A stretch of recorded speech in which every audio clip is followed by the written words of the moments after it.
mistake. We didn't know what else to do in this state of panic. A man outside our house and a whole chat room of killers coming after us. Despite the police saying they were on their way, they didn't sound too convinced on the phone. I can't imagine a story about a killer from the dark web is too believable for them. Another text. I am coming in if you don't turn it on. I knew I shouldn't do it. My webcam was on. If I did it, they would see both me and David. It would be over for both of us. David ran and grabbed a baseball bat just in case the man outside tried to come in. About 5 minutes later, we heard the doorknob turning. It was locked, but we then heard banging at the door. We both freaked out and I looked out the window again. Sure enough, the man and the van were gone. The banging on the door got more and more violent until eventually we heard a horrible scratching sound. It lasted a few more minutes and then we heard footsteps walk down the hall and eventually fade away. I received another text. We will be back. That really got to me when the cops arrived. They told me to look at my door. I followed them back out into the hallway and saw engraved in our door my name. The police began investigating the whole building and they had a tech police officer come in and look at my computer. He began to do scans and investigate the weird software on my laptop. Eventually he managed to close and remove it and told me that my laptop isn't safe. He said the core files of it have been hacked into corrupted. We did a complete wipe of my laptop and he looked at my phone as well. Just like last time, he couldn't tell where the messages came from and told me that they would be sure to keep some cops nearby in case this ever happened again.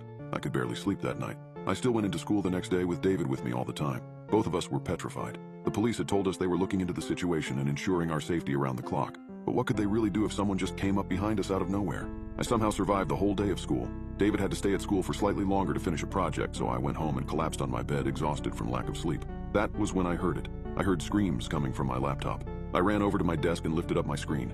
My wallpaper was changed and an application filled the whole screen with what looked like a live stream. I couldn't exit out, and the live stream was coming from a boy's house. He looked about 13 or 14 and was at his computer. It was David's brother. It didn't take long for me to see that I was watching through his webcam and he had no idea.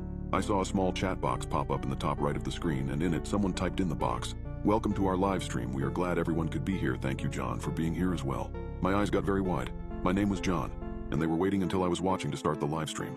As I watched, I saw that the closet door behind the poor boy slowly opened, and a man walked out with a toolbox in one hand. He quietly set the toolbox down and pulled out some duct tape. He went behind the kid and put the tape over his mouth and grabbed him tight. The poor kid's face was in total fear. He tried to scream, but he couldn't because of the tape. They were making a decent amount of noise, so it told me that the kid must have been home alone.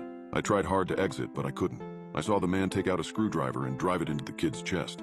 Blood began to pour out and the kid made a full wheezing type noise. I saw tears come from his eyes as this sick man began to drive the screwdriver deeper and deeper. I can't even explain the horrors that I witnessed after that. It was disgusting. I noticed that in the chat box several people were cheering the man on and requesting for him to do different things to the boy. I was sick. I threw up all over the floor, and when I looked back, I saw in the chat box people typing in horrible things like, "Oh my God, that was so wonderful, thanks so much for doing this." In the box, I saw someone named Culture045 type into the box, "Thanks for the request, John, we did this for you." After that, the program closed.